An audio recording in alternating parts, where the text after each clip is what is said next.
Hello.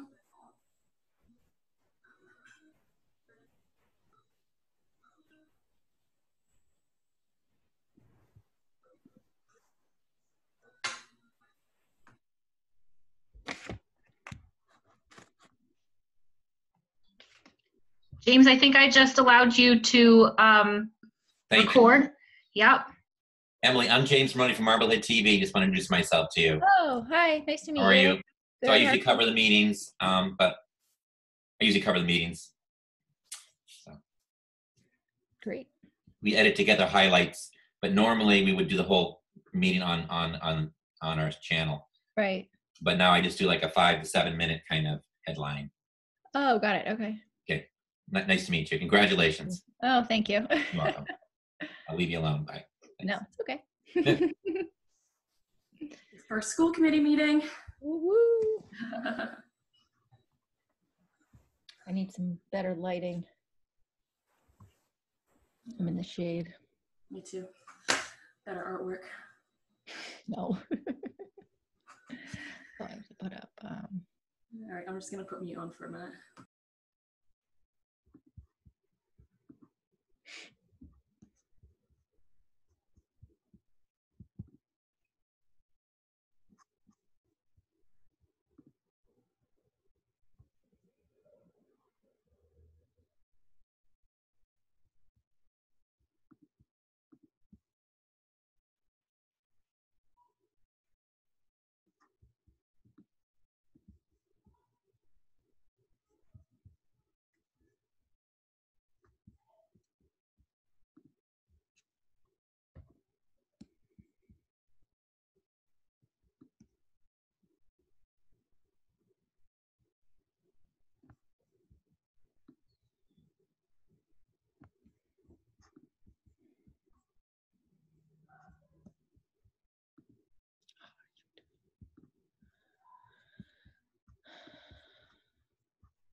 Hello, Emily.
Hi, Michelle.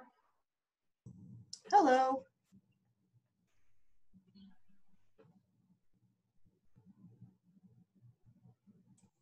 I thought for a minute my computer was broken. It was so quiet. Nobody was saying anything. There was no background noise. Hey, Chris. Hi, James. Thank you. Hi, James. I'm How- here. How are you? I'm wonderful. It's a beautiful day today. Oh my God, it's gorgeous. Yeah. I I snuck did on the hear- beach. I had to turn my video off because my cat keeps walking across the screen. So- I love your cat. That's the best part of Zoom. It really is. Well, you might see his head pop up. He's sleeping right here next to the computer. David, is that a virtual background? You're muted, David. No, that's the real deal. There's no dualities about that. Mogul, come. Show everybody that you're here. No, come over here. No, come over here. Come here. Show everybody. Come over. Come on, we Oh. like visitors. It's not going to show. We went to the groomer today. Looks all nice. Yeah. We've got a dog, Okay, a cat. fine. I know.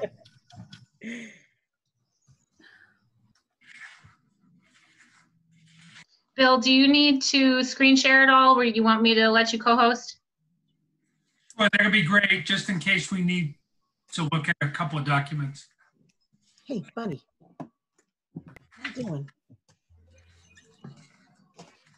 Oh, for heaven's sakes.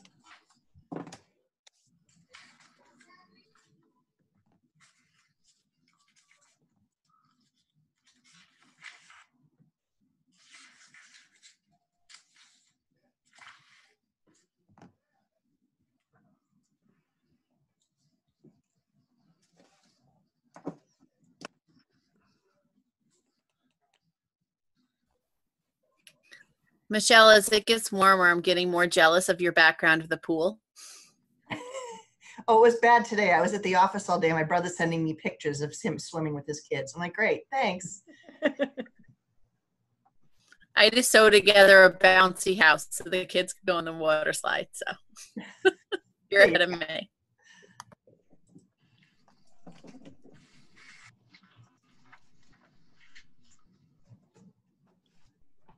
Oh, Bird, what are you doing? What are you doing?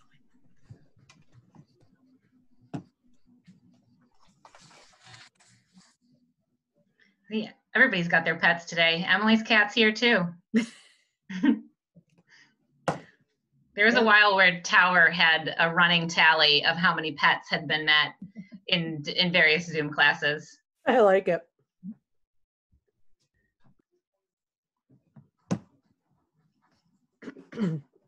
Our weekly edit meetings always have time for pets, to introduce pets, and for small children to come in and say hello. Perfect. I always worry that when I'm yelling at my children, my mute isn't actually on. Had a couple of those moments.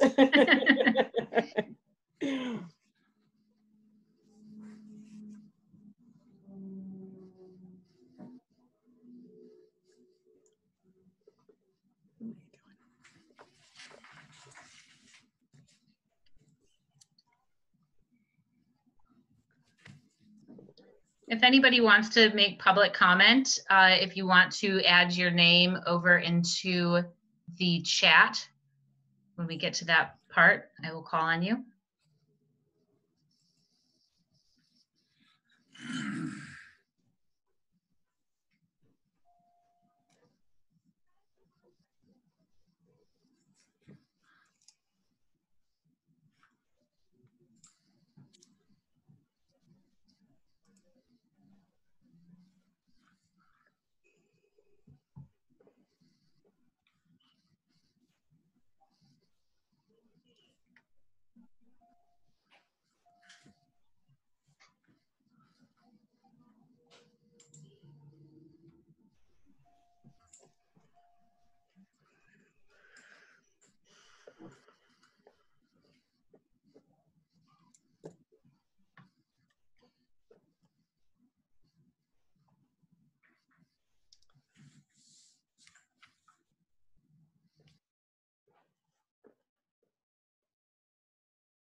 All right, there's a few people still trickling in a little bit, but I think it's everybody's here. So I will call the meeting to order at 7:05 p.m.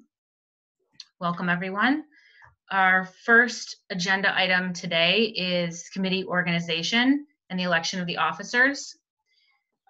So Bill had put together a short memo that, that stating the policy, which the school committee will elect its membership, a chair, vice chair, and secretary, all of whom hold their offices for the term of 1 year or until a successor is elected.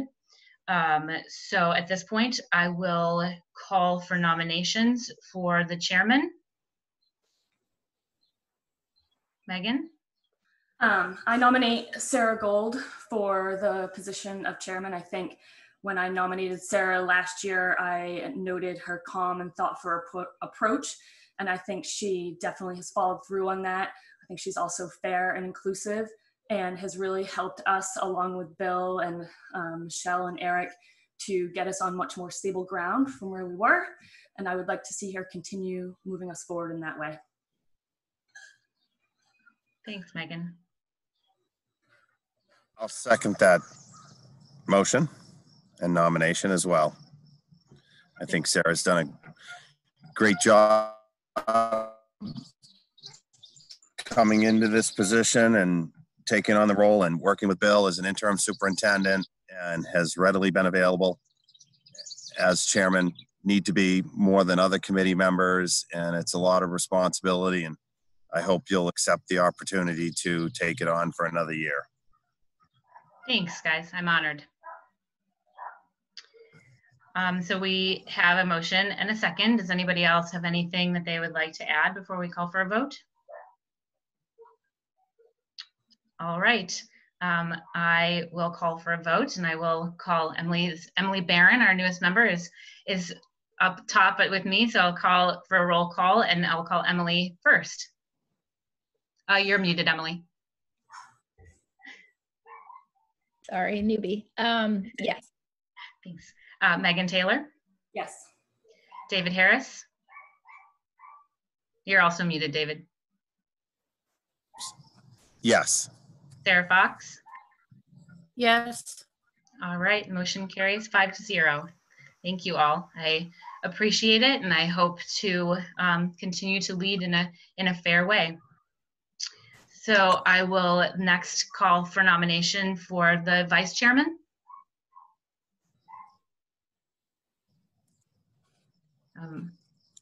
Make a motion to nominate Megan Taylor as vice chair.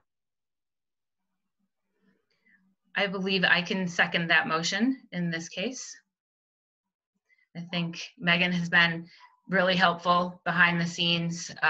You know, I can ping ideas off of her, and you know, she's there to kind of help keep me grounded at times and walk things through. So I've really appreciated her vice chairmanship this year. You did just drop off the meeting. There she is. Sorry. Oh. Internet has been a little funky back. all day. All right, so Do we have a we had a motion for Megan. and Yeah. a second? Yes, as vice chairman. So I will call roll call now. Emily Barron, Yes. Megan Taylor, Yes. David Harris, Yes. Sarah Fox, Yes. Sarah Gold, yes. So that motion carries 5-0. Thanks, guys. Appreciate it. And if I might, before you move on, I know this is totally unexpected, but I actually would like to despite my grievance with being put onto secretaries last year, I did enjoy it and would like to do it again. All right. I thought that you were going to be very happy to just hand it right over to the next newbie. No, I like taking the minutes and the few times that Lisa can't. Mm-hmm. All right. Well, Emily, I think you're probably okay with that. Yeah, totally. All right, then I will, I believe I can do this. I motion to nominate Sarah Fox as the secretary. Second. All right. Thank you, Sarah. Anybody else have anything to say? Okay.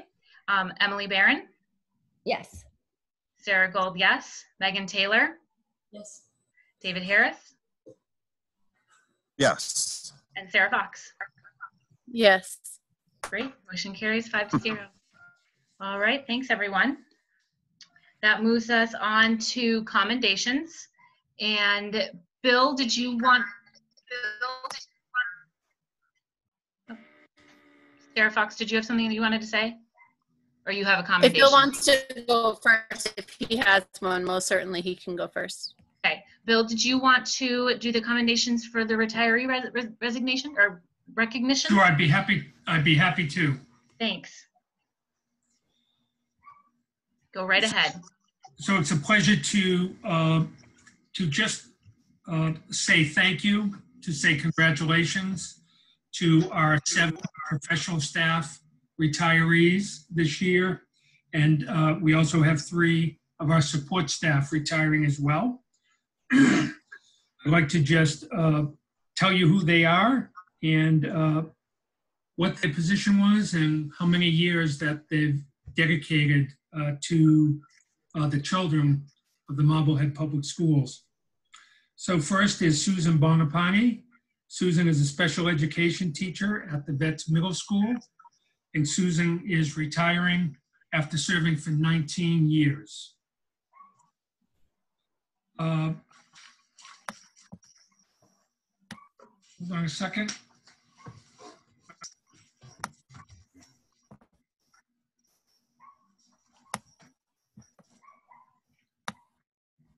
Bear with me.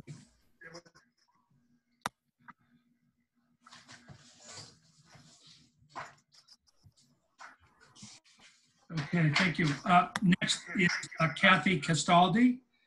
Kathy is finishing her career as a special education teacher at the high school, and Kathy's retiring from the Marblehead Public Schools after serving the district and our students and families for 17 years. Betsy Gay, kindergarten teacher at Evelyn, is retiring with 19 years of service to the students of Marblehead. Joan Geary taught chemistry at the high school for 15 years. Joan actually retired at the end of January, and but we once again wish her well in her retirement. Melissa Humphrey, a long time and very dedicated, very committed teacher, social studies teacher at the high school. Melissa's retiring after 26 years of service. Another kindergarten teacher from the Evelyn School, Brenda Peroni. Brenda has been with us for the last 19 years, and we wish her well in retirement also. And then our last professional staff member, Steve Venezia. Steve is a social studies teacher at the high school and is retiring after 19 years of service with the Marblehead Public Schools. We wish them the best of good health and good fortune as they begin their retirement careers. As I told them in an earlier email, it's a wonderful thing. So we hope they enjoy it. Also retiring, some support staff members, 2 of our paraprofessionals. Marilyn Jones Tintindo. Marilyn is retiring after 15 years of service to the students of Marblehead. Joni Younger, who is a paraprofessional as well, is retiring after 4 years of service. And then Jeannie Rombach is one of our tutors, and she's retiring after 22 years of service to the students of the Marblehead Public Schools. So we wish Jeannie and Joni and Marilyn the best of good wishes and health as they begin their retirement years as well. Thank you. Thanks, Bill. And absolutely best of luck to all those retirees. Sarah, you have your hand up, so I will let you go. I wanted to start off by giving commendation to all of our teachers, our students, and parents who acted as stand-in teachers throughout the year, the rest of the year this year. It was a year that none of us saw coming, and I think that everyone should be commended on a team effort. Our administrators most definitely as well. But for me, most importantly, I wanted to commend Jen Schaffner. Jen has served on the school committee for several years after a decade as a parent volunteer advocating for our students. She came to every meeting fully prepared, ready to engage in discussion and ask well thought out questions. I had the pleasure to co-chair the superintendent search committee this past year with Jen, and we've all heard firsthand from our superintendent, Bill, the professional consultants, the community, as well as all the participants on the search committee, how well run the process was. Our consultants commented it was the biggest turnout they had seen in their professional career focus group, and I attribute that completely to Jen's impeccable organizational skills and communication outreach plan. Jen's focus was always on student achievement. If I am able to take her lead and focus the same way on using student achievement as a constant guiding principle during my tenure as a school committee member, then I will be proud. Jen also made it a point to always recognize the staff, community, volunteers for their positive contributions to our school system. She nominated both the Magic Hat and the Boosters for statewide recognition for their constant support of our district and students. Jen knew the importance of recognizing our staff, students, and volunteers in the community for their good deeds, and for that, I commend her.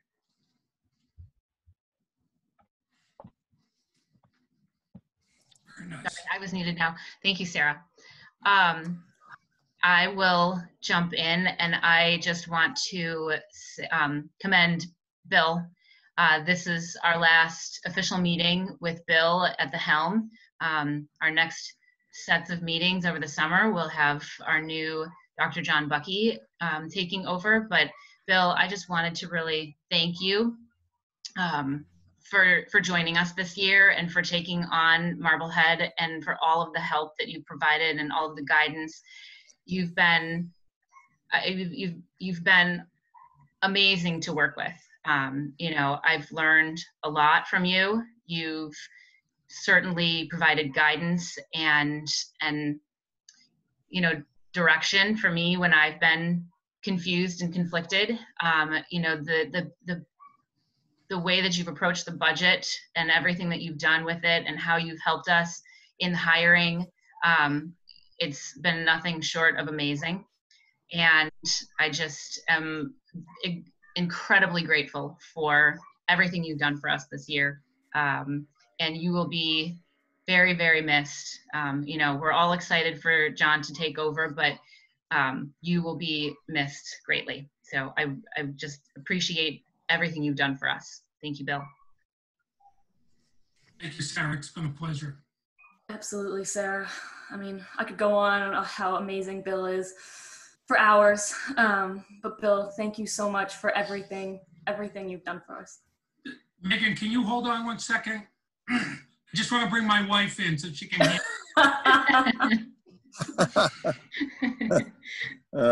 Thank you very much. Thank you.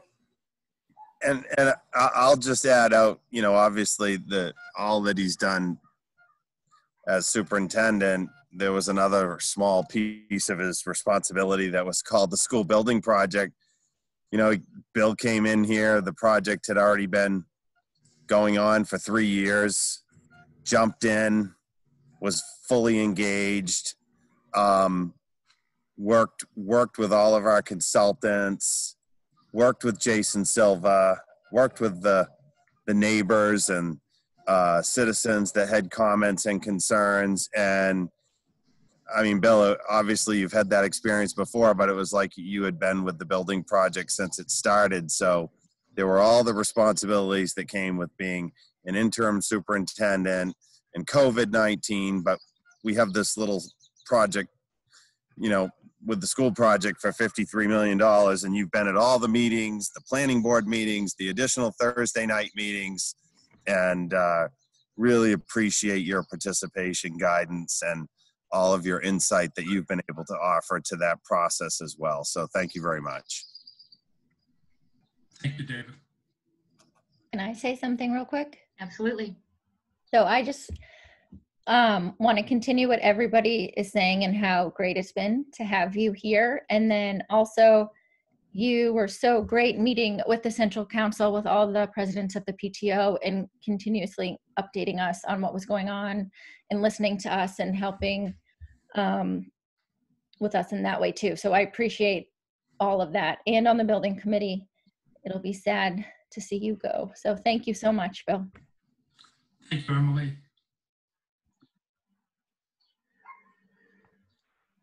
There any other comments? I think it goes without saying we all appreciate everything you've done here. I mostly appreciate how much you love that we constantly keep thanking you. I'm just kidding, because Bill hates that we keep doing this. Thanks, Sarah. And you're right. And I'll just take one last moment to also say thank you to the teachers and all of the staffing at the schools. You know, I'll put the parents and the children in there for sure, because you know, everyone has worked incredibly hard to make it through these last 3 months. But you know, as I sat in the closing exercises for in my role at the Tower School, the head of school mentioned how, you know, none of the teachers and staff signed up. This is not what they signed their contracts to do. And yet when everything went wrong, they stepped up and they kept with it, and it was about the kids and moving the children forward. And I know that our staff has done that same thing, and I know that they've worked harder than they've ever worked, and that says a lot, because teachers work really hard to begin with. And I know there was quite a few texts I got about ugly cries as people were going through the parades today. So teachers, rest up and have a great summer, and we'll see you in the fall. Thank you. Any other commendations out there? All right, that will move us on to Dan Howells. Dan? Oh, actually, Sarah, if I can really quick, I just want to thank Todd and the custodians at the high school. Tuesday, they did an amazing job on keeping up with everything for the elections. And I saw Todd there at 7:05 in the morning. And the custodians were wiping everything down between every voter, and they really helped to make that a safe process and went above and beyond. So thank you. Thank you, Sarah. Absolutely. All right, Dan, take it away. One last update. All right. Yeah. So first of all, today is the last official day of school for all students. And today was also meant to be the virtual 8th grade MVMS moving on ceremony. There unfortunately was a technical difficulty, so it has been pushed off to tomorrow night. But nonetheless, I wanted to congratulate all of the 8th graders at MVMS, Charter, and Tower for moving on.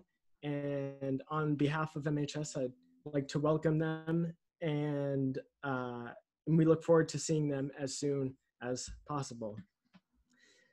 So when I was looking back on the year, I found it kind of hard to think past our quarantine and remember, the fall, even though it wasn't actually that long ago.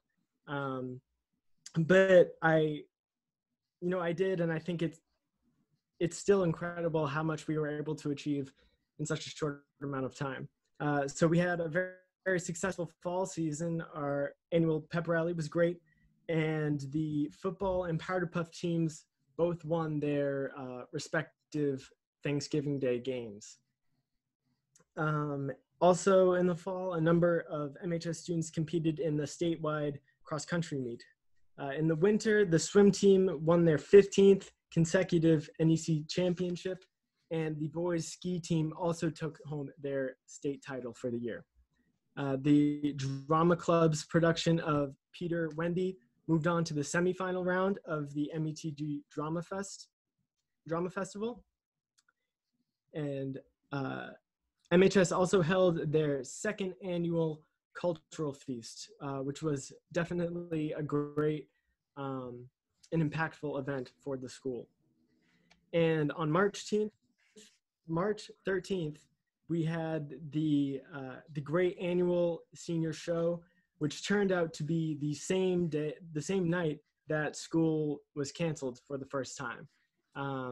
So many of us still managed to be together that night, moving into the quarantine.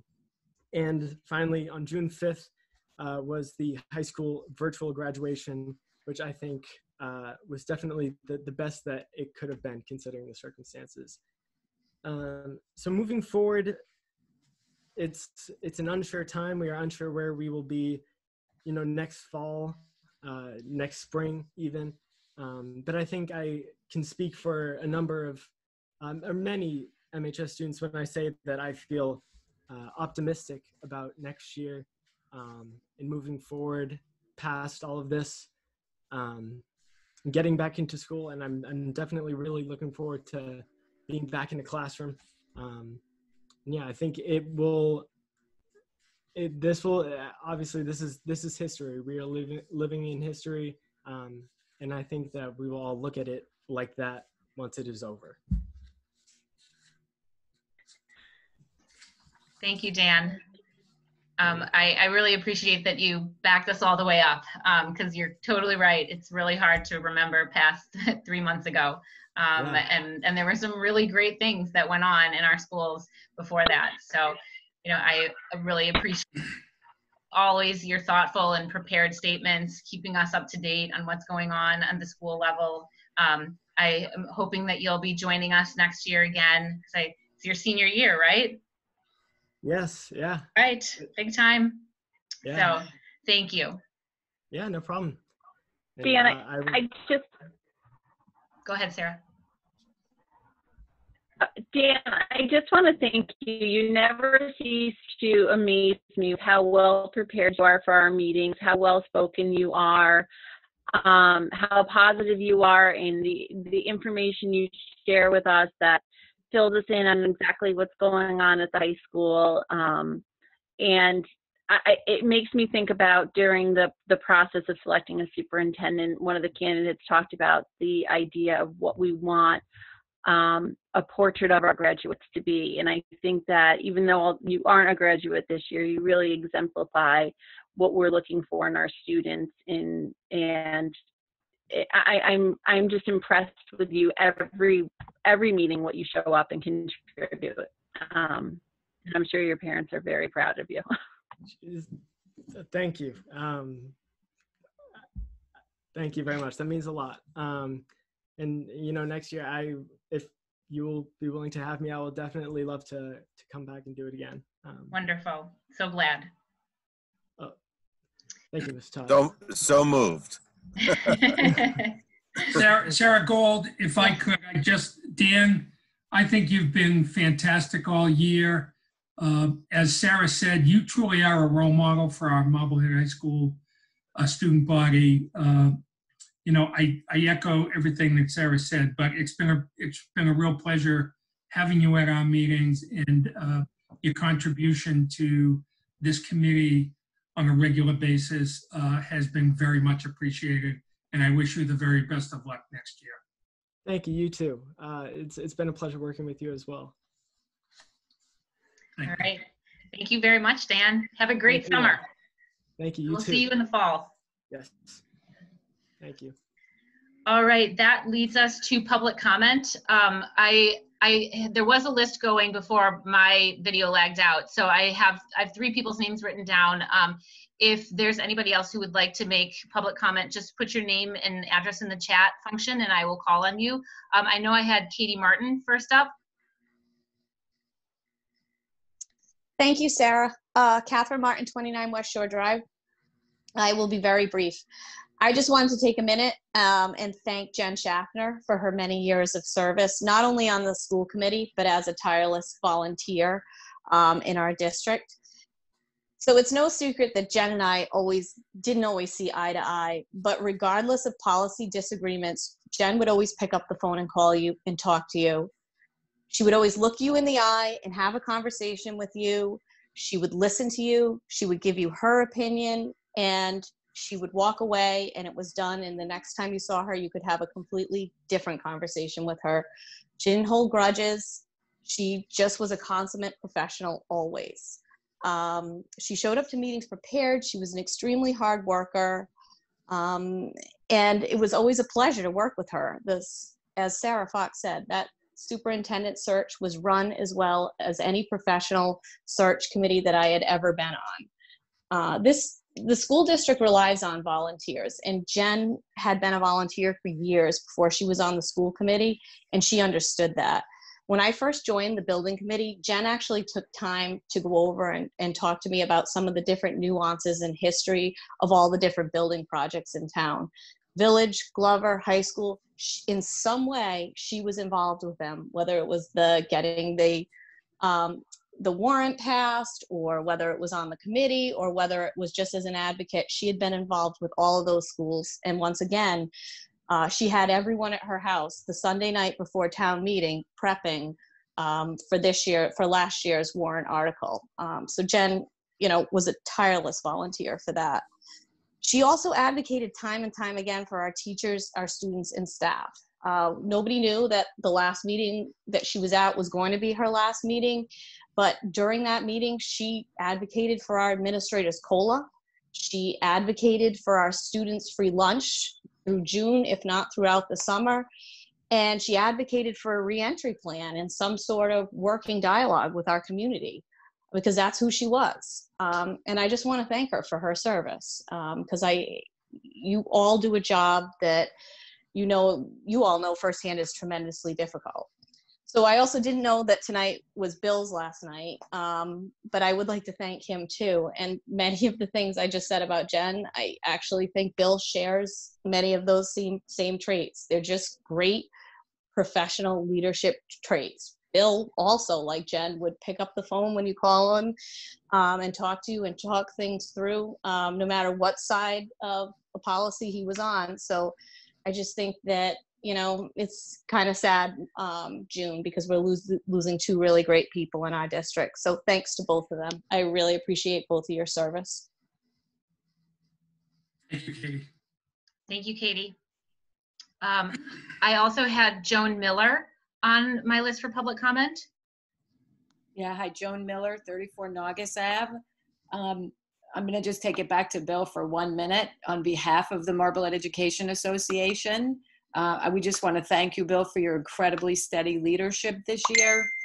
Your experience and your knowledge has gotten us through this truly unprecedented year. I know I'm going to miss you, and I'm going to miss your leadership and everything you've done for us. I have your phone number though, so I'm glad I can pick up the phone at any time. So I wish you the best this summer. I hope you get out onto the golf course a lot, and thank you. Thank you, Joan. Thank you, Joan. Tony might need to change his phone number because we all have it. Cindy Lowen. Okay, so first of all, I want to say welcome to Emily Barron and welcome back, Sarah Gold.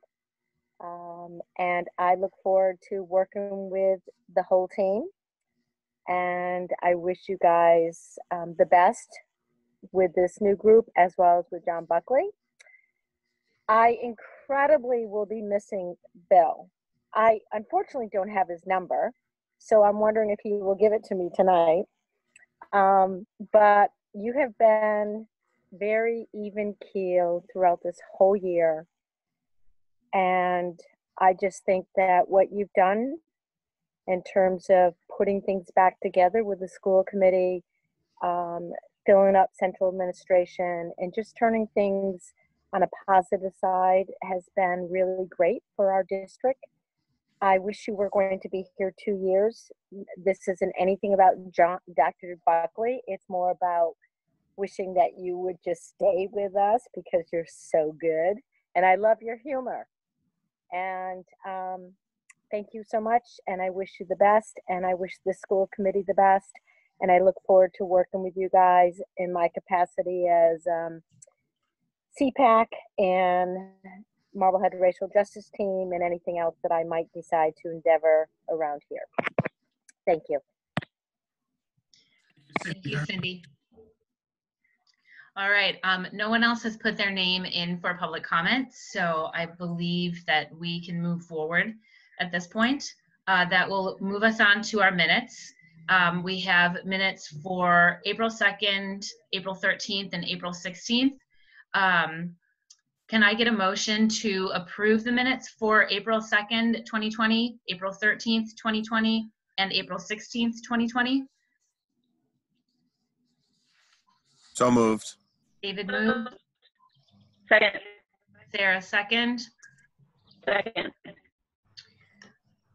Did anybody have any additions to add for those or any comments to make? No. All right. All right, I will call for a roll call. Emily Barron? Yes. Sarah Gold, yes. Megan Taylor? Yes. David Harris? Yes. Sarah Fox? Yeah. All right, Sarah, that was a yes, correct? Yes. Okay, thank you. The motion carries 5-0. All right, thanks guys. Bill, that leads us on to your final superintendent report. And you are going to give an update on school reopening plans. I am. Thank you, Sarah. And good evening, everyone. So we've been talking about the planning process for reopening schools in the fall.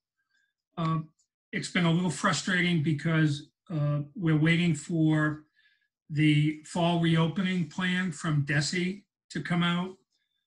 We're expecting it. We were expecting it middle of the week. We're now expecting it hopefully sometime tomorrow, perhaps sometime afternoon. And so a couple of weeks ago, the commissioner indicated to superintendents, or about 3 or 4 weeks ago, that the plan that DESE was putting together would be prescriptive in nature, meaning that the expectation would be that this is the plan that school districts would follow. So we really didn't want to get too far ahead of ourselves in terms of the planning. We didn't want to, have to move backwards perhaps and start over again. So for tonight, and there's no big announcement here, but what I've put together for you, and I'm just going to spend a minute or two, well, that's what I say every time. Just going to spend a little bit going through the document. I'll put it up to share with everyone. But the document that I prepared is really meant to be a general structure of what the planning process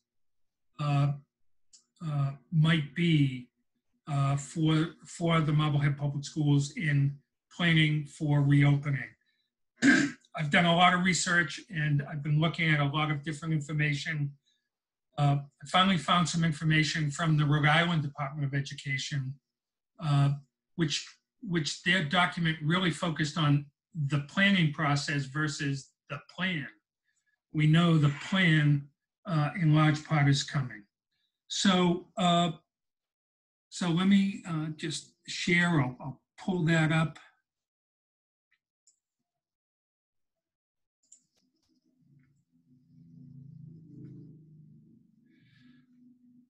Put my glasses on so I can read it. So I had a chance to meet with Dr. Bucky earlier this week. We spent a considerable amount of time together Monday and some additional time on Tuesday. Part of that time was spent talking about this process in general, and the last couple of days have been working on putting it in writing. But in terms of the overall planning process, there should be a school reopening committee that really is the oversight committee of this process. The superintendent of schools would lead, would be the chair of this group or a co-chair. John, ultimately can make that decision. But, as suggested, the committee would be responsible for detailing the Marblehead Public School protocols, procedures, academic, social, emotional, mental health, and operational needs that are in line with DESE's school reopening plan. This would be a fairly large and broad represented group of the school community.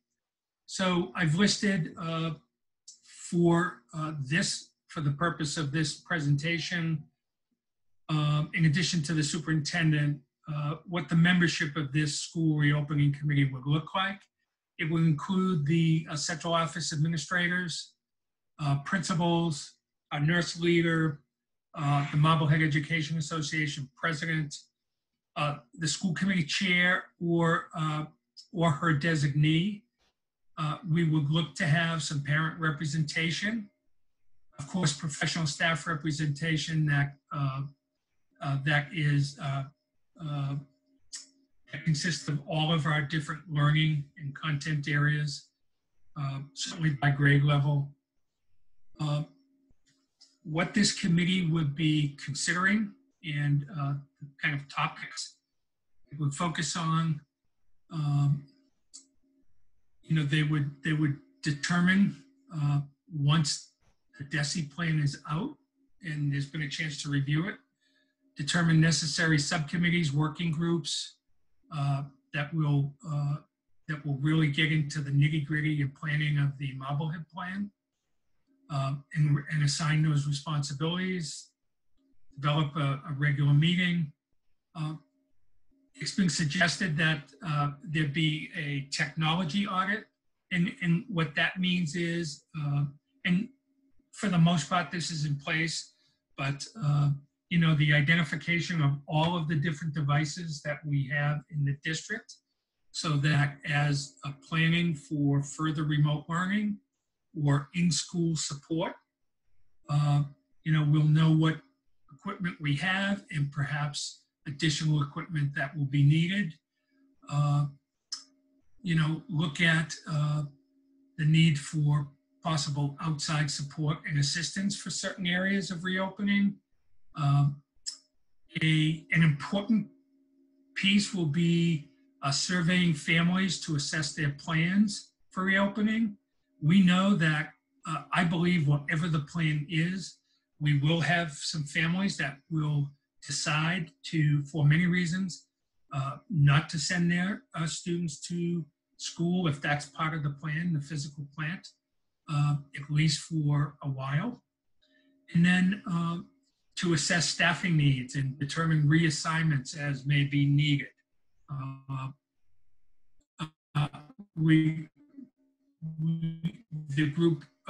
The district will also be surveying staff to understand our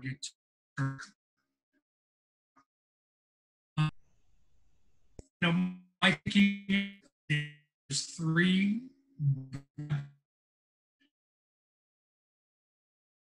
probably earlier.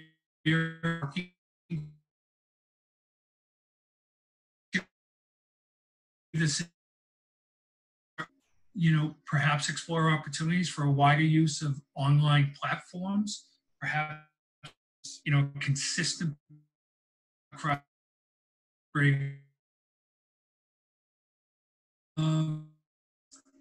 This is a group that should identify all of our in-school programming and services that will be available. Either what all of our students' learning progress and perhaps loss through 5 months of remote learning, and the need for providing extended learning and programming. Identify intervention programs and services that will be available to our students.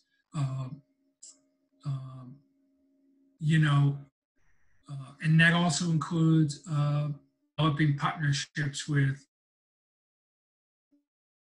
organizations as well.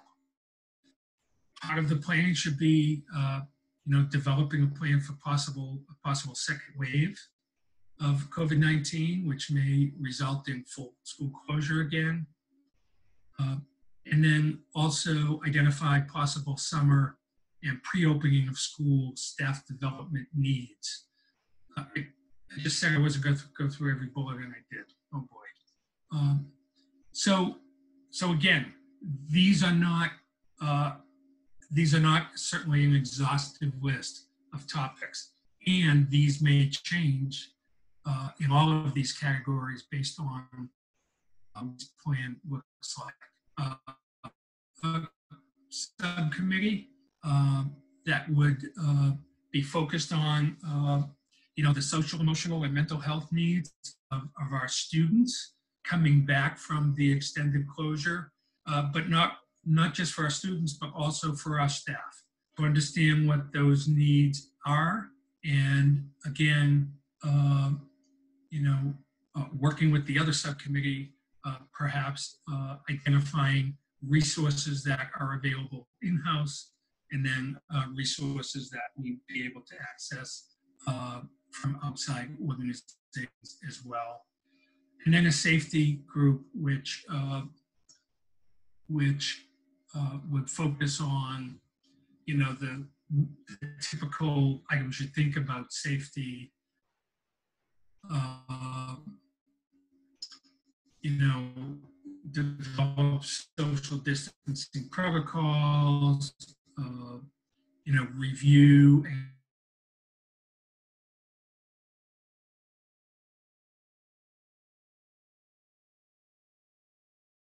our local, state public health officials, and of course the CDC.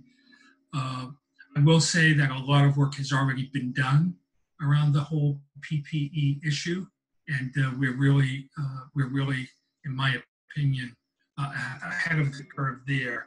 We know that that will be part of any reopening. So we are in pretty good shape there.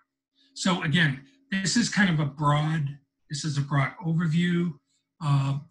What I would like to do, what I intend to do as a follow-up to this is sometime Monday afternoon, and I'm waiting, and I want to wait until after DESE actually releases their plan, so we know what is being presented. I plan to send a letter to families, updating them on, informing them of the broad, the broad guidelines that DESE has put out, and provide them with information about the planning process in developing and then finalizing our own reopening plan, and then invite parents who may have an interest or may be skilled in one of the broad areas that we just talked about, and invite them to join our planning process, and would ask them to submit their names to me. And my hope is we would spend, a good part of the beginning to midweek and putting together the school reopening committee and starting to identify appropriate staff for the various subcommittees. As I indicated before, John and I had an opportunity to talk through this. I shared the written document with him just a little while ago. And so this provides a structure for us once we see what the DESE plan is to go forward. And as I indicated before, some of the structure of this may be adjusted, again, based on what we see from DESE. So I will leave it at that. I know you probably have questions and comments. Thanks, Bill. Sarah, I believe you had your hand raised. Yes, I was just wondering, I wanted to check in and see how procurement was going for the PPE. Have you hit any roadblocks with that? Do you foresee that being a problem procurement piece? So I had a little problem, Sarah, getting all of that, but in terms of PPE procurement, there has been an internal committee that Todd has been working with. Todd, Michelle, Deanna McMahon, our nurse leader, working with some town staff. So we've developed a very comprehensive list. We also, in addition to that, have been working with DESE. DESE has set up a state buying contract for various PPE supplies. So there was a deadline. There was a deadline for tomorrow to submit to DESE all of our needs that we projected in our requests, along with the quantities, etc. And Todd actually submitted that earlier today, and we'll have an opportunity to either buy some of the equipment through the state purchasing process, or if we can find better pricing for some of the equipment, which I think we may very well, because we've already started working with vendors. then we'll have an option to either use our own vendors, or we can go through the state process.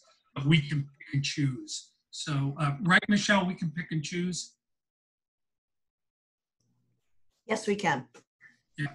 So as I indicated earlier, I think we're really we're in good shape around PPE and even custodial disinfecting and supplies and materials as well. Great, that's good news, Bill. Does anybody else have any questions?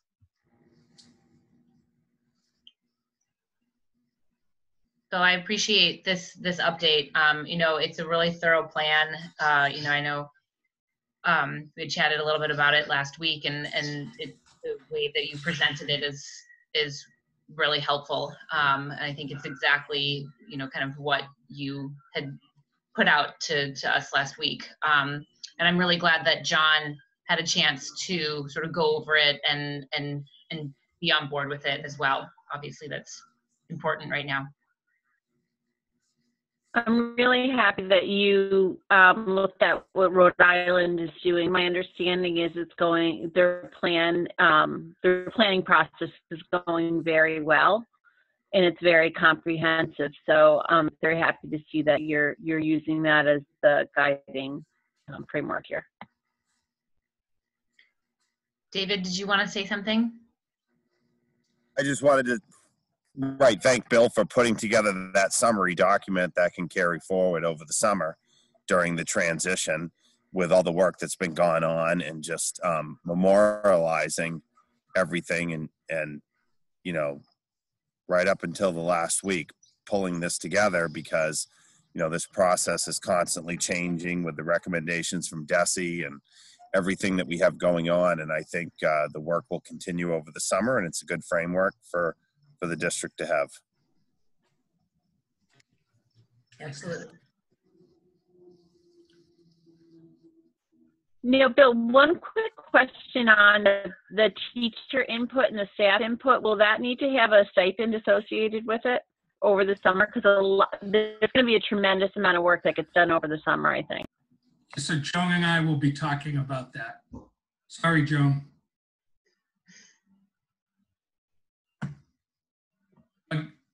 We definitely need to discuss the parameters around participation. Any other questions or comments for Bill? I appreciate the update, Bill. I think obviously everyone's sort of waiting for DESE to weigh in, and then that'll be, that'll be the start line. So, but this is such a great place for us to just kind of be ready, waiting, set to go when we can go. So it's great. So thanks. All right, that moves us to the student fees update. Just so very quickly, this is really a verbal report. So earlier, prior to school closure, you did vote to adjust the all-day K fees, the pre-K tuition fee, and then typically during this time, well, hopefully earlier, we just didn't have a chance to talk about student activity fees, school lunch prices, etc. My recommendation, strong recommendation, given the current circumstances, the current financial circumstances, that we hold the activity fees that was increased last year, the student activity fee, and that we hold school lunches as well. Interestingly enough, through the middle of March, Todd had been experiencing some increased participation at that point over last year. And I know he was very much looking forward to perhaps having a robust spring. He certainly had a robust spring, but it was very different than what he thought it would be. So So we do not have a recommendation to adjust those fees. And I think it makes sense given, the current circumstances. And we did not build the budget based on any increased fees in those two areas. Thanks, Bill. That's helpful, and I think it's helpful for the public to know that those fees are staying stable as well. All right, that will move us into the financial part. So I will deal with the schedule of bills first. Everybody had that in their packet, and with the invoices and everything. Can I get a motion to approve the identified schedule of bills totaling $1,548,181.01? So moved. Sarah Fox moved. I'll second. Megan second. Anybody have any questions on any of those? I had two quick questions. Go ahead. I saw that there was a refund to parents for senior projects. Is this something that we've been getting? Is this something that would happen no matter what, or is that due to because of COVID? It was a very nominal amount, and I was just more curious. Yeah, I believe it was something that was not able to be completed because of the closure. Okay. And then my question, I had to take notes because otherwise I forget. There's a structural steel peer review. I'm assuming that that's included in the budget for the building project? Yes. And if we can just take a look at also where we are this year on track for our legal fees. I know at one point we had gotten an update. Are we tracking over where we estimated? And you don't have, don't worry about giving me an answer right now. You can follow up. But I'm just curious. I know that we have had some increased outreach to them this year for contracts and things like that. Could you just give us an update on where we stand with all that? Yeah, currently we are about $5,000 over budget in that line. I am anticipating, or I have an allowance for another up to 10,000 in that line. I do not think we'll use that full 10,000. Okay. But I am counting on, or at least reserving 115,000 for that line at this point for this year. Very impressive that you had that like this. I sprung that on you and you had the answer. Michelle, correct me if I'm wrong. That includes the billing through May. Correct. We're expecting, yes, we paid, that accounts for the May bill. So there's one more FY20 bill that would be for activity in June. Correct. Right. So, yeah, I agree with Michelle's projection. I think that is will certainly be enough to cover June.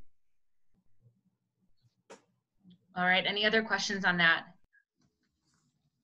Okay, so we have a motion and it's seconded. I'll call for a roll call. Emily Barron? Yes. Sarah Gold, yes. Sarah Fox? Yes. David Harris? Yes. And Megan Taylor? Yes. All right, thanks everyone. Motion carries 5-0. All right, that moves us on to the FY20 monthly report. Bill or Michelle? Michelle is going to provide you with an update. That's me. Since we did a full written report last meeting, which was just 2 weeks ago, but what a fun-packed 2 weeks it's been, very busy.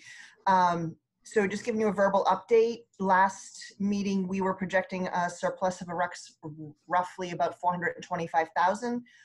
As of today, I actually updated the projection yesterday and included today's payroll, and we are actually at 424,000. So we're right in that ballpark still. It does give us some allowances for a few accounts that we know that are going over. And it looks like we have paid all of our final school year payrolls. So the remainder of the payrolls will be just our 52-week employees. So that's pretty easy to project at this point. And it looks like we are in good shape. And as for that surplus of 425,000, we are planning on prepaying tuition in the amount of $200,000, which will decrease our budget needs for next year, which has been the plan with the town. And we are also working with the town to use some of that additional surplus towards our capital needs for next year. So, and then anything additional to that will be turned back to the town. And all of that, of course, as discussed at the June 10th meeting. Correct. Approved by the committee. Sarah Fox, you've got your hand up. So any additional payouts that will be due to any of the retirees? I know we had a few retirees in the last couple of weeks for time owed to them, vacation time or whatever. Is that incorporated in that final number for school year employees, or will that be one additional? Will that be additional? Yep, no, because all of the retirees were either teachers or support staff, they do not get vacation time. They only get school vacations. So they don't get vacation days per se. We do not pay out any sick time or personal days. So therefore there is no payout per se. If they gave us an advance notice, 1 year or 2 years or 3 years, then that would have been built in with their recurring payroll throughout the year. That I saw that's always been carried in the budget, which is nice. Yes, so there is no additional payouts for any of these retirees. Great. Any additional questions for Michelle on this one? All right. Thank you, Michelle. Good news.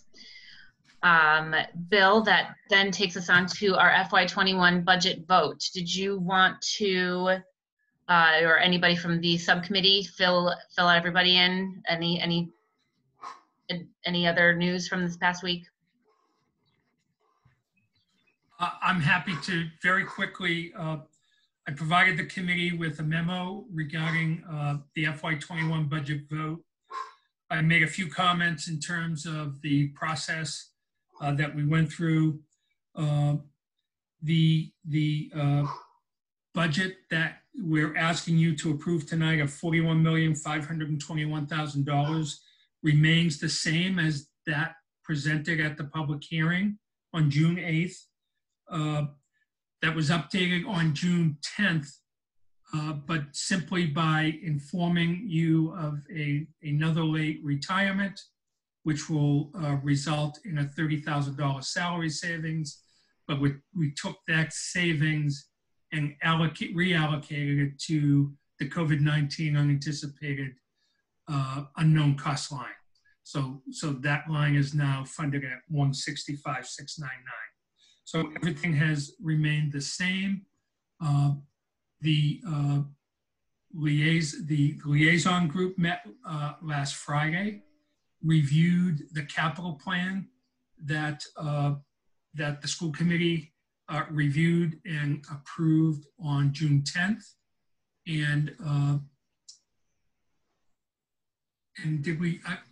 I've lost track of the meetings we've had, but that was reviewed last night with the FinCom. I think the school committee members were there. So you're aware of that. I included information about that in the packet. So that's where we're at. I do want to commend the school committee for your work on this budget this year. It certainly has been a bit of an extended process, which is very unusual, but in the end, I think has served the school district and the town and our school community well, quite honestly. I think it's a budget that that will fairly meet our needs for next year with some additions. Does it meet all of the needs? It does not. No budget that we could have prepared for this year could do that. There has been talk now for more than a year, probably more than that, of a potential override. That day is coming, in my opinion, certainly for the school budget. It is coming down the road, but the good news there is, in my opinion, with the new administration coming on and plans to develop a new long-term vision for the schools that will most certainly identify outstanding needs and wants, will provide a strong rationale for for an override process, which is very important. So I'm very happy where the budget is ending up. And I think the district will be in very good shape for FY21.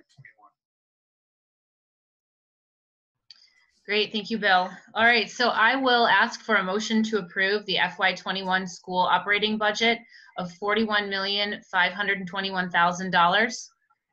So moved. Megan moved. Seconded. Sarah second. Does anybody else have anything to say about that? Just a quick question. Bill and Michelle, when will we start pre-buying the items that we need to shift to cover the capital items in our budget? Has that started?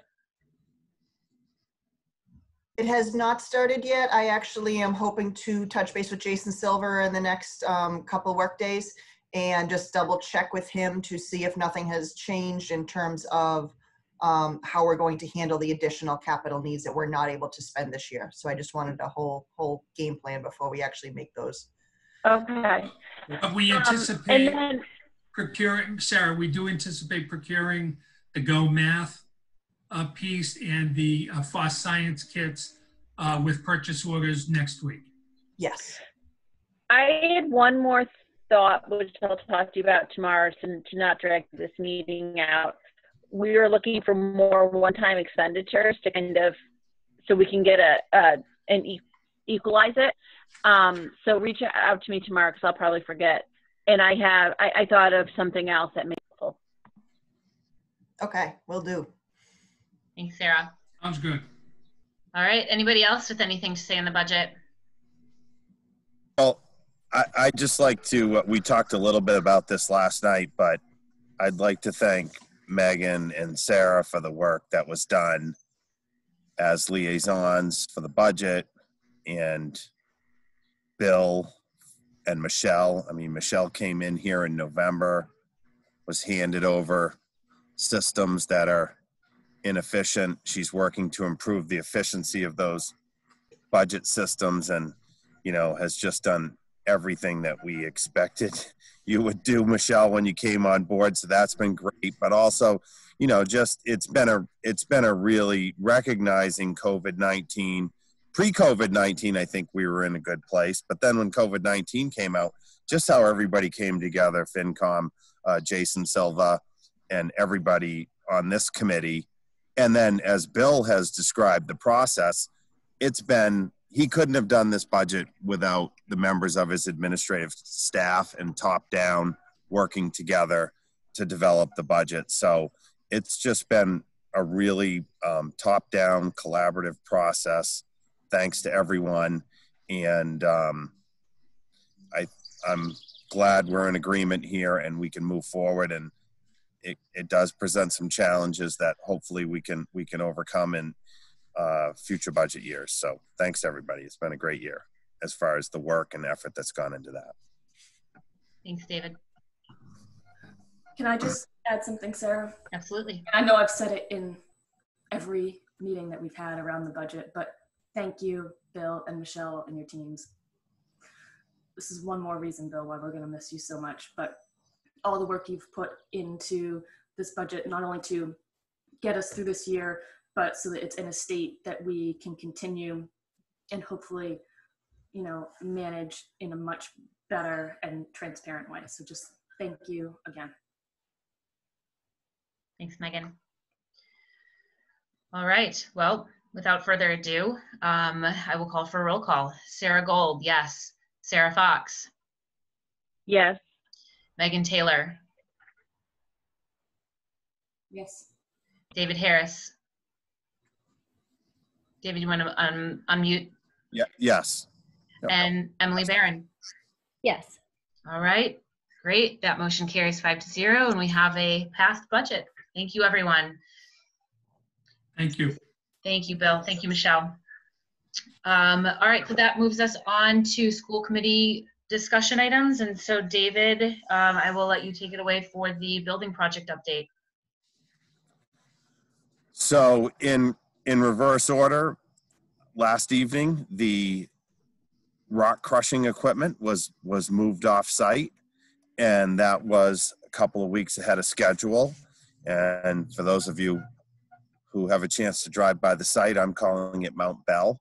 There's a enormous pile of crushed rock that will be used on site. And so that work is done, and they did a really good job being considerate of the neighbors. And then there is additional rock that won't be crushed that's just being moved off of the site.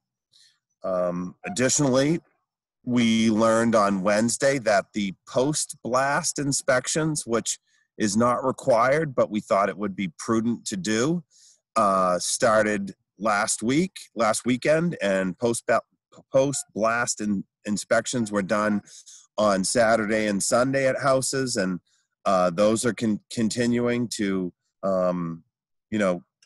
close the loop and be done with that. And we're real excited about that work being completed. And there's just a lot of site prep and site work that's continuing right now. And, it's a busy site. Ground improvements are some of the major work that's going on down in the lower Bell area, which will be the anchor for most of the classrooms. There's some equipment that came in there. So those ground improvements are taking place. So they will be able to start with the concrete work and the superstructure work in the coming weeks. And then last Thursday, we did meet with the planning board, and by a vote of 4-1, they approved the change related to the color of brick.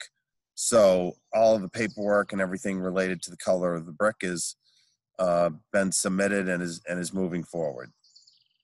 And that's pretty much where we're at. And we will have a building committee meeting a week from this evening.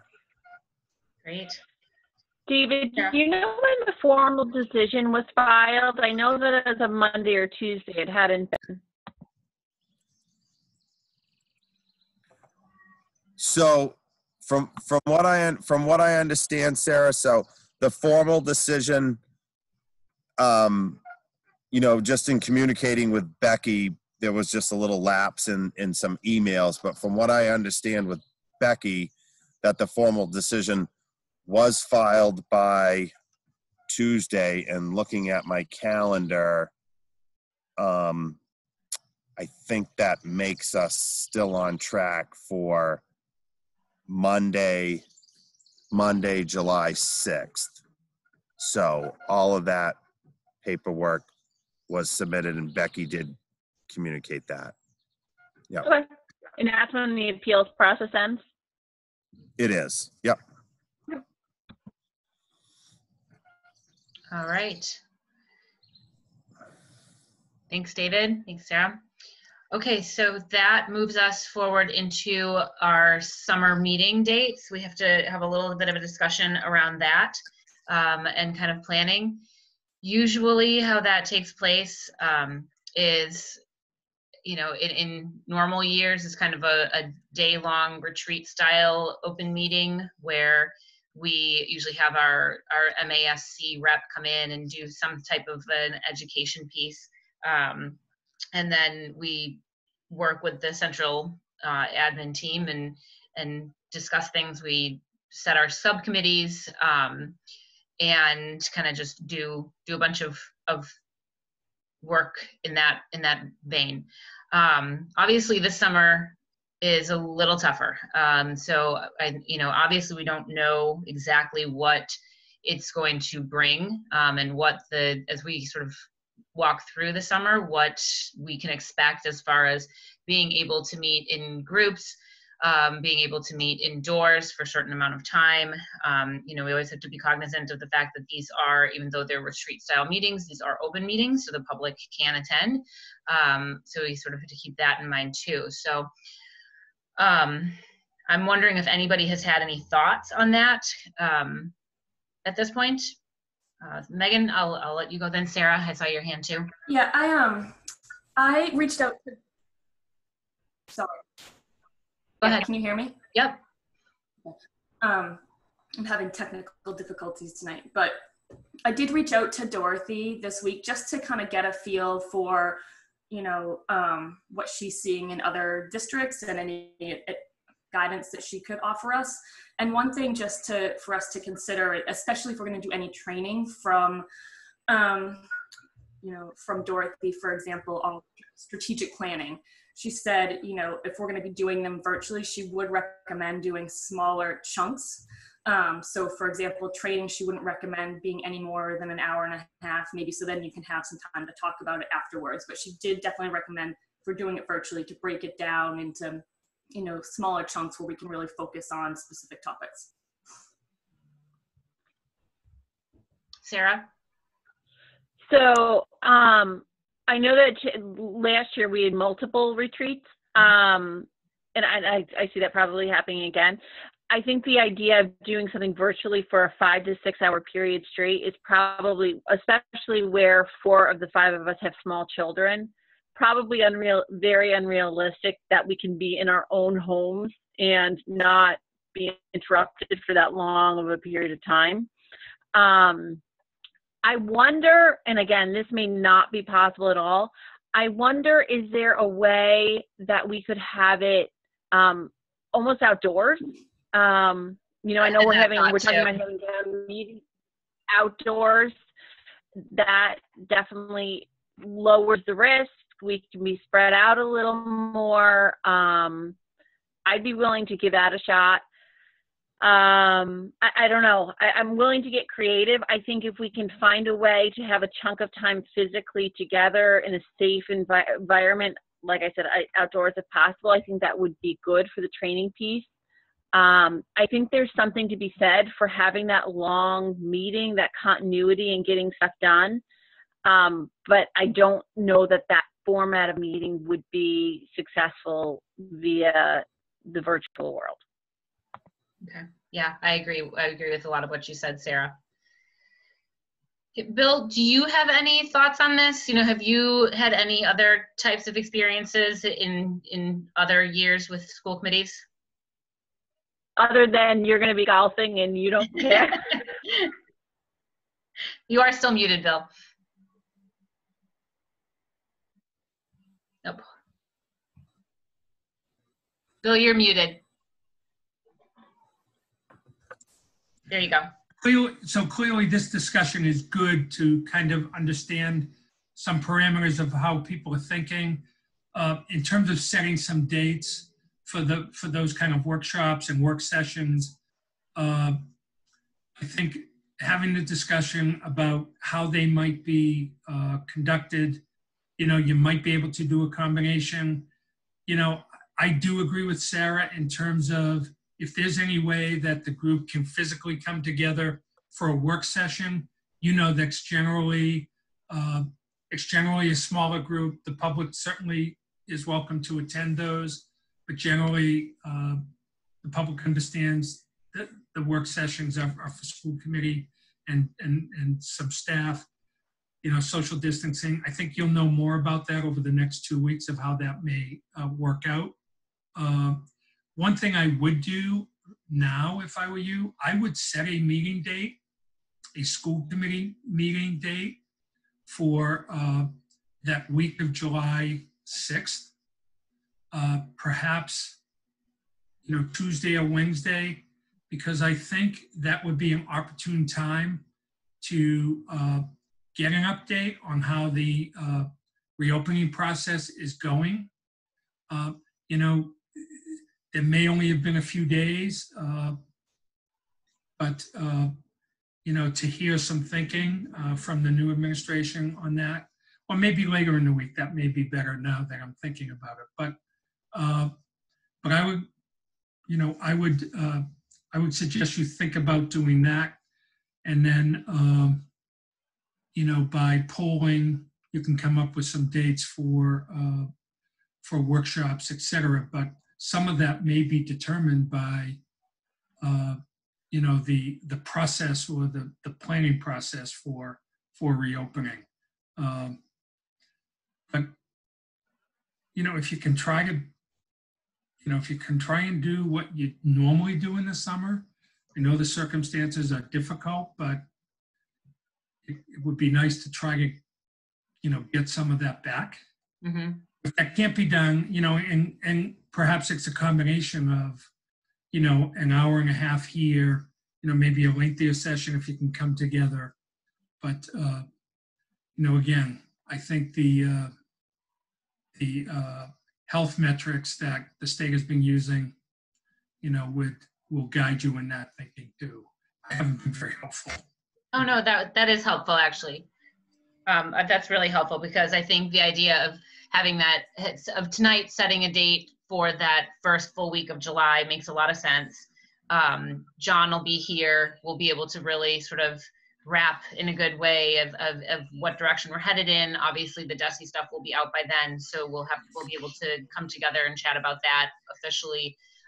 So that makes a lot of sense. And then maybe at that point, obviously each week we get further into our reopening phases, gives us a little bit more information about next steps and what we can and cannot do. So I think that if the rest of the committee agrees, I'm going to propose that we pick a date, maybe either like Wednesday or Thursday of the first week. So that would be the 8th or 9th of July, and then sort of go from there. And when we have that meeting, obviously we'll come and have, if anybody's going away this summer, any of that type of thing, so that we can coordinate for what we're going to do moving forward.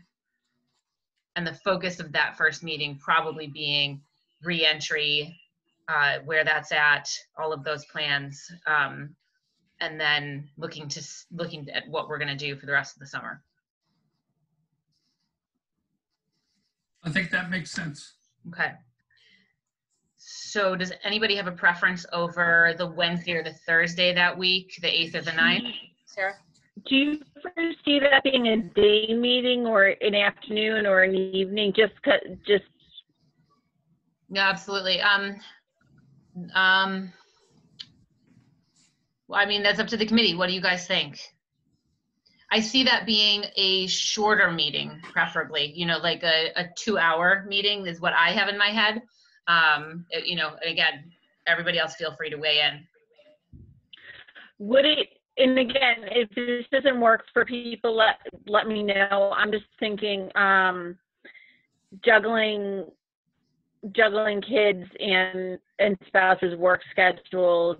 I don't know about anybody else. I'm not having babysitters in the house now or for a long time. If it's possible, I don't know what, David, are you physically working at work or are you remote right now? It's changing by the week, and so I'll probably be ramping up a little bit more, but I am at work, but I can make myself, I'm at work 3 out of 5 days of the week, so I can make myself available though. Okay. Depending on the side, I'll take some. Would that Wednesday at like 4 o'clock, can I say 4 o'clock so it's still light if we decided we did something outside, if that does work, but that, you know, people have the work day and we still have, you know, a couple of hours. And then, I don't know, does that Wednesday the 8th at around 4 p.m. work for people? Not to be totally selfish, but trying to not be available around dinner time in my house is virtually impossible. Because we also are not having babysitters and my husband is working. While I'm still So here, I might as well continue to butt in. Yeah, go ahead, Bill. If you don't mind. I'm sure there will be considerable parent interest, you know, in understanding and hearing more about reopening. So it probably makes sense that it's early evening, just because of that. So more like a 6 o'clock, and given that maybe more on a Zoom call instead of an in-person for that. Okay, so you're thinking that one will be Zoom and not in person? I think so. Yeah. Okay, then that doesn't matter. I was thinking it was going to be in person, so that time is fine. Yeah. Okay. So does anybody have a preference over 6 o'clock versus the 7, like our usual 7 o'clock? Let's just do it at 7 then, so we keep it continuous and people aren't thrown for a loop. I totally misunderstood. I thought we were doing it in person. No, that's okay. We've bantered about on all of them. So, Okay. David, does that sound good for you? Works for me. Megan and Emily? Yep, that Yeah, works. it's good. All right. So we will plan on I'm our, putting that in now. yes, on our first meeting being Wednesday, July 8th at 7 p.m. and it will be virtual. Will that be a summer retreat? Will that be considered the summer retreat, part of the summer retreat? I think so. Yeah. I mean, Okay. Okay. yeah. All right, and then we'll take it from there at that point. Again, kind of seeing where the state guidelines are at, and that'll, give John a little bit of time for us to work with him and sort of figure out what he would like to see happen over the summer with school committee and things that he would like on summer retreat plans. And then Megan or myself will continue to work with Dorothy and figure out a time for her to come in, because I do think, mostly everybody but David on this committee has not done a superintendent review as well. So we'll have to get some education around that too. So. Can we, obviously that will be one of the topics we want for the education piece. Is there a list of what, she typically does, and would we be able to all kind of review it and see if there's if there's a consensus of something that we all are kind of feeling you would like to learn more about or do? I don't know if she's got that list, but I can certainly ask her for her thoughts and ideas. I know Megan talked to her, but Megan talked to her kind of specifically about that strategic plan, please. So I can absolutely ask Dorothy other things that she's talked about and what she might suggest given where our district is at and who's on our committee right now and all that good stuff. Yeah, and then I can email that out to everybody. Yeah, and one other thing that she also mentioned, because we did talk about the strategic planning and the superintendent evaluation, and she recommended, reaching out to MASS and having whoever John's coach will be to be involved in those conversations as well. Great. Has that been assigned yet? No, not yet. We still can't talk you into that? I'm sorry?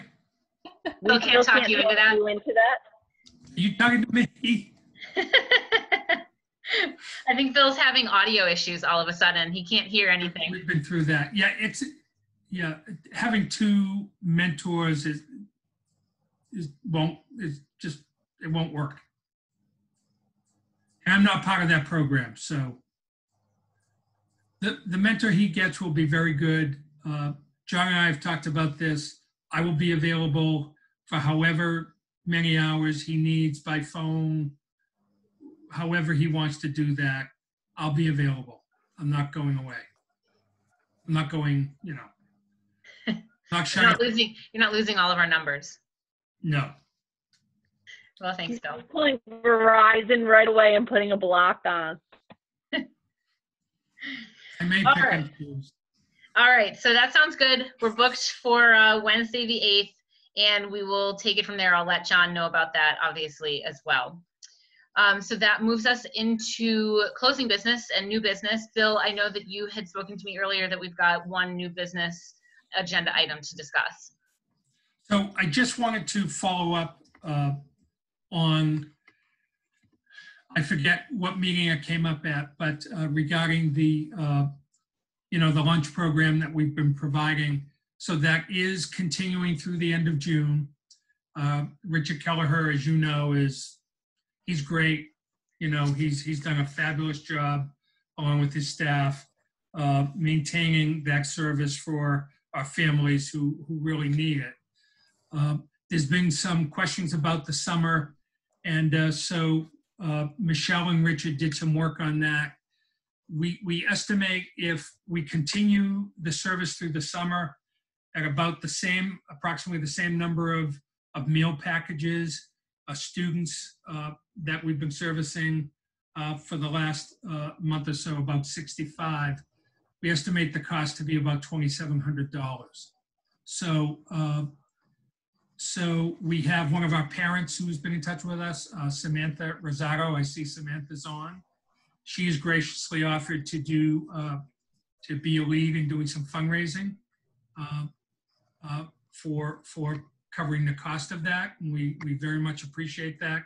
So we just need to have one last conversation with Richard to double check that he'll have staff who are willing to, to do that through the summer. Did he say yes, Michelle? Yes, we have staff lined up if we want to move forward. Terrific. So we'd like to do that. It's been a tremendous service to our families who have needed it. And, I'm sure that over the course of the summer,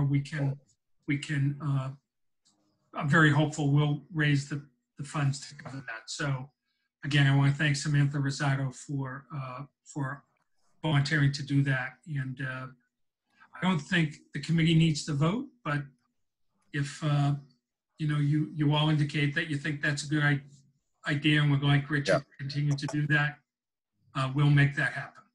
Yeah. Yes.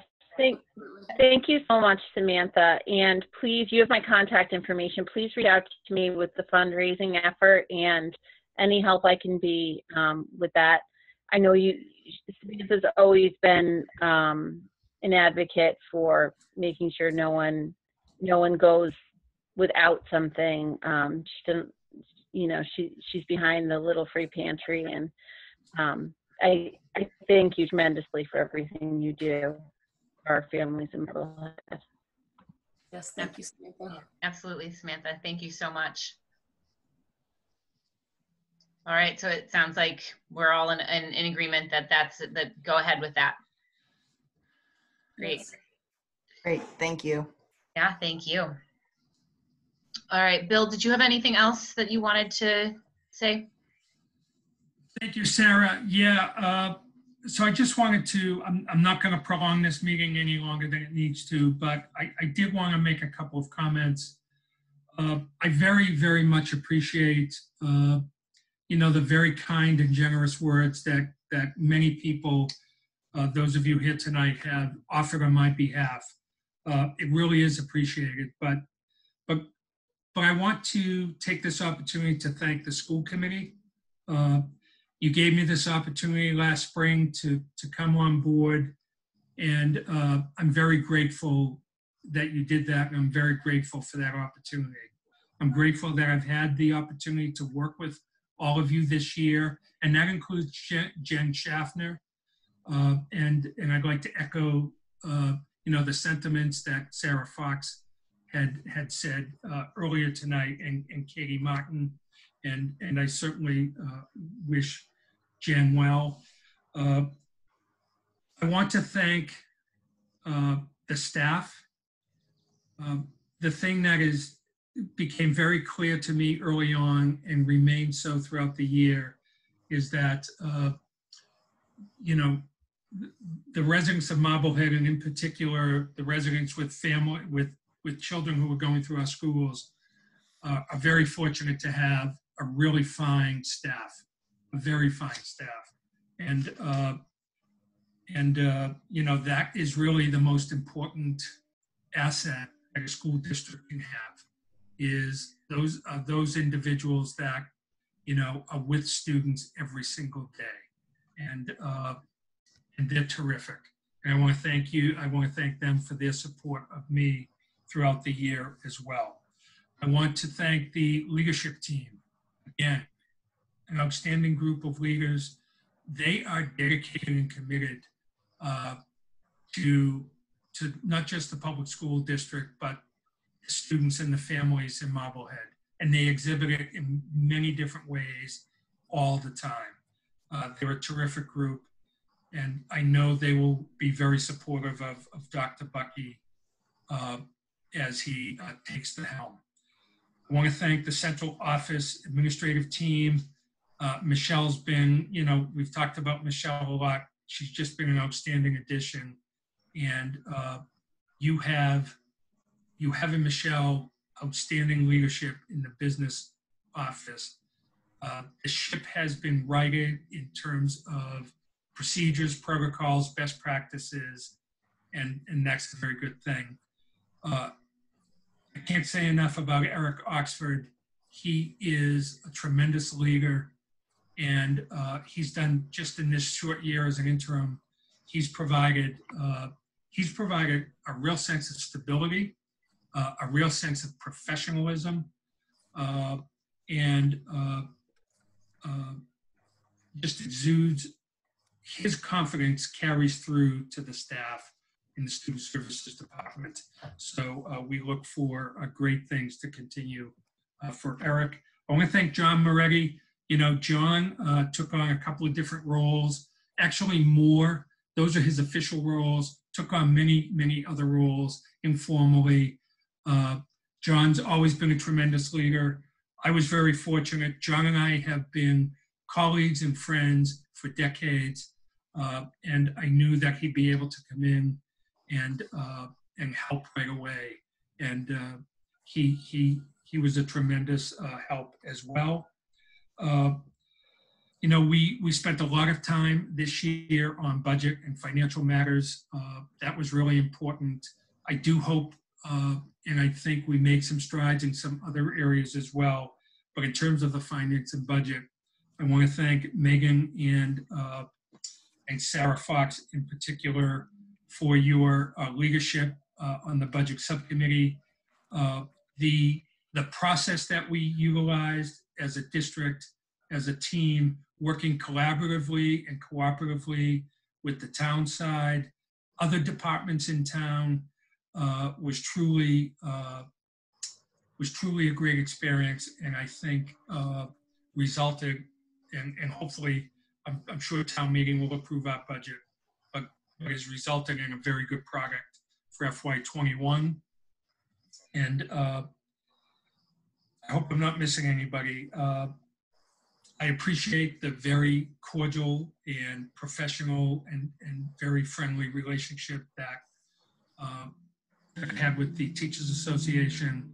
Joe Miller is an outstanding leader of that group, and you know, just is very knowledgeable and even-headed, and she's terrific.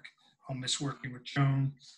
And then the central office support staff, Lisa and Mary and Kathy and Diane, Peg, Selena, Pam, Katie, the tech team.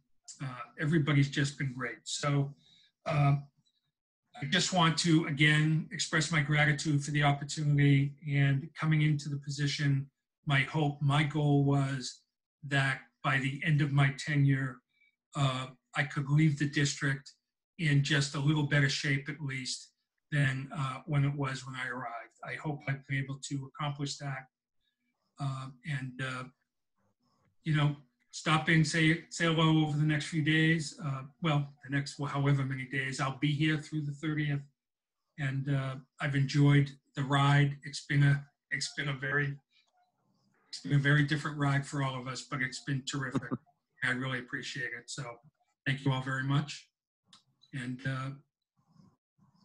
I will see you. Thank you, Bill. Well, this might actually be our shortest meeting of the entire year as well. So well done. We finally did that. Yeah. Does anybody have anything else under new business? Because that leads us to the end of our meeting. Oh, I'm crying over here. Bill, don't leave us. Stop it. You'll get over it. Thanks, everyone. All right. Thank you, everyone. And with that, I will adjourn us at 8:41 p.m. Okay. Good night. Good night. Thank you. Good night. Thanks.